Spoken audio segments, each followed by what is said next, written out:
La somme folle dépensée par Frank McCourt pour l'OM, le retour des rumeurs sur la vente du club avec un Pablo Longoria assez évasif sur le sujet et des nouvelles peu rassurantes pour Neymar, c'est le programme du journal du foot numéro 1411.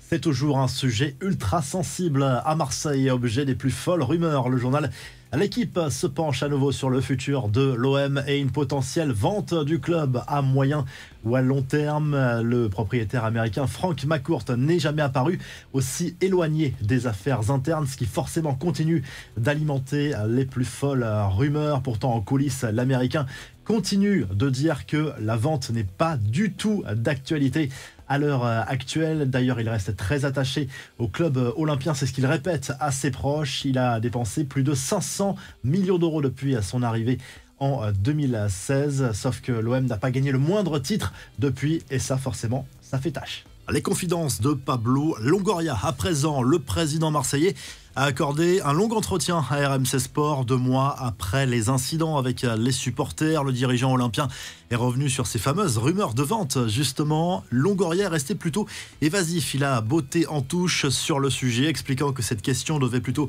être posée à Frank McCourt. Mais le président de l'OM a reconnu avoir été affecté par le passé par toutes ces rumeurs. Il a aussi expliqué pourquoi l'homme d'affaires américain était si discret dans les médias. C'est une stratégie assumée de répartition des rôles. C'est à l'Espagnol d'aller au front. Concernant son futur, il répète qu'il n'envisage pas un seul instant de partir et qu'il ressortira plus fort de cette crise avec les supporters. Les infos en bref avec des nouvelles de Neymar, le chirurgien qui a opéré le Brésilien début novembre après sa grave blessure au genou, a donné des nouvelles assez préoccupantes de l'attaquant d'Al-Hilal. A priori, l'ancien Parisien se remet bien, mais toujours aucune date annoncée pour un éventuel retour à la compétition. Ce n'est pas forcément très bon signe. Le processus sera long, assure le chirurgien.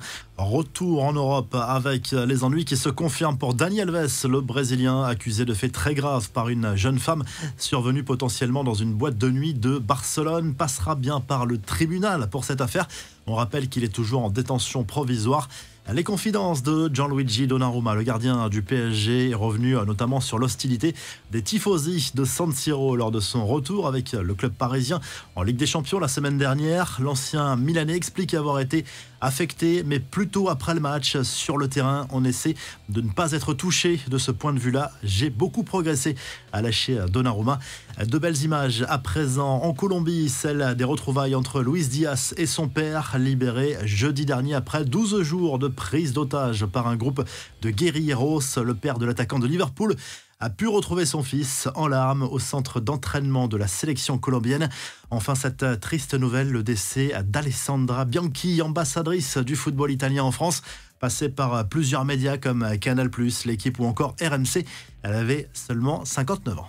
On termine avec la traditionnelle revue de presse et en Espagne, le journal AS se penche sur le futur de Nico Williams. Le joueur de l'Athletic Bilbao intéresse notamment le Real Madrid et le FC Barcelone. Mais attention, plusieurs écuries de Première Ligue sont également sur le coup. Le joueur, lui, aurait une petite préférence pour un transfert vers le club merengue. Et du côté de l'Italie, la Gazzetta dello Sport revient sur la grosse surprise signée du président du Napoli, Aurelio De Laurentiis, qui a pris tout le monde de court. On savait que Rudy Garcia allait être limogé, mais on pensait que son successeur allait être Igor Tudor. Tout l'indiquait, mais c'est finalement Walter Mazzarri qui prend les commandes du club napolitain. Il est déjà passé par Naples entre 2009 et 2013. Si le journal du foot vous a plu, n'oubliez pas de liker et de vous abonner. On se retrouve très rapidement pour un nouveau journal du foot.